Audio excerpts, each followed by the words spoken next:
Angel ബിൻഡബിളിലേക്ക് ഏവർക്കും സ്വാഗതം. ഞാൻ നിങ്ങളെ പരിചയപ്പെടുത്താൻ പോകുന്ന blouse piece sari blouse cut ചെയ്താണ്. അപ്പം അതുകൊണ്ട് ഈ തുണി ഞാൻ രണ്ട് പീസാണ് ഇവിടെ ഇട്ടിരിക്കുവാണ്. അപ്പം ഞാൻ ആദ്യം തന്നെ അതിൻ്റെ കൈകൾ വെട്ടിമാറ്റി അതിൻ്റെ പുറത്ത് പിടിപ്പിക്കാനുള്ള പടികളും വെട്ടിമാറ്റി. ഇതാണ് കൈകൾ വെട്ടിമാറ്റി. ഇനി നമുക്ക് ഈ ഭാഗത്ത് നമ്മൾ ഇതിൻ്റെ പുറം പീസ് വെട്ടിയെടുക്കും. അപ്പുറത്ത് അങ്ങോട്ട് നീക്കി നമ്മൾ ഇതിന്റെ മുൻഭാഗവും വെട്ടിയെടുക്കും. നമ്മൾ ഈ വരച്ചിട്ടിരിക്കുന്ന ബ്ലൗസിന്റെ ബാക്ക് ഭാഗമാണ്. ഇനി നമുക്കിത് കട്ട് ചെയ്യാം.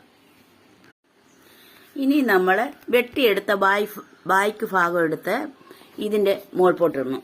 ഈ പീസിന്റെ മോൾപോട്ടിടണം. എന്നിട്ട് നമ്മൾ ഇതിനേക്കാളും 1.5 ഇഞ്ച് ഇറക്കം കൂടുതൽ എടുക്കണം. പിന്നെ 1 ഇഞ്ച് വണ്ണവും കൂടുതൽ എടുക്കണം ഫ്രണ്ട് പീസിലേക്ക്. നമ്മൾ മുൻഭാഗത്തെ പീസ് വരച്ചിട്ടിരിക്കുവാണ്. നമുക്കിനി ഇത് വെട്ടിയെടുക്കാം. മുൻവശത്തെ കഴുത്തെ കൈക്കുഴി, ഇത് കട്ടിങ്. ഇതേണ്ട ആ പീസ് നമ്മൾ വെട്ടിയെടുത്തു. കട്ടിങ് ഇങ്ങനത്തെ കട്ടിങ് നമുക്ക് 6 പീസ് വേണം ഒരു ബ്ലൗസിന്. ഒരു സൈഡിലേക്ക് 3 എണ്ണവും മറ്റേ സൈഡിലേക്ക് 3 എണ്ണവും, അങ്ങനെ 6 എണ്ണം വേണേ. അപ്പൊ നമുക്കിനി ഇത് 2 എണ്ണം ഉണ്ട്. അങ്ങനെ ഇവിടെയും 2 എണ്ണം കിട്ടും, 4. പിന്നെ ബാക്കി വെട്ടുതുണിയെ വേണം നമ്മൾ ബാക്കിയെല്ലാം വെട്ടിയെടുക്കാനുള്ളത്.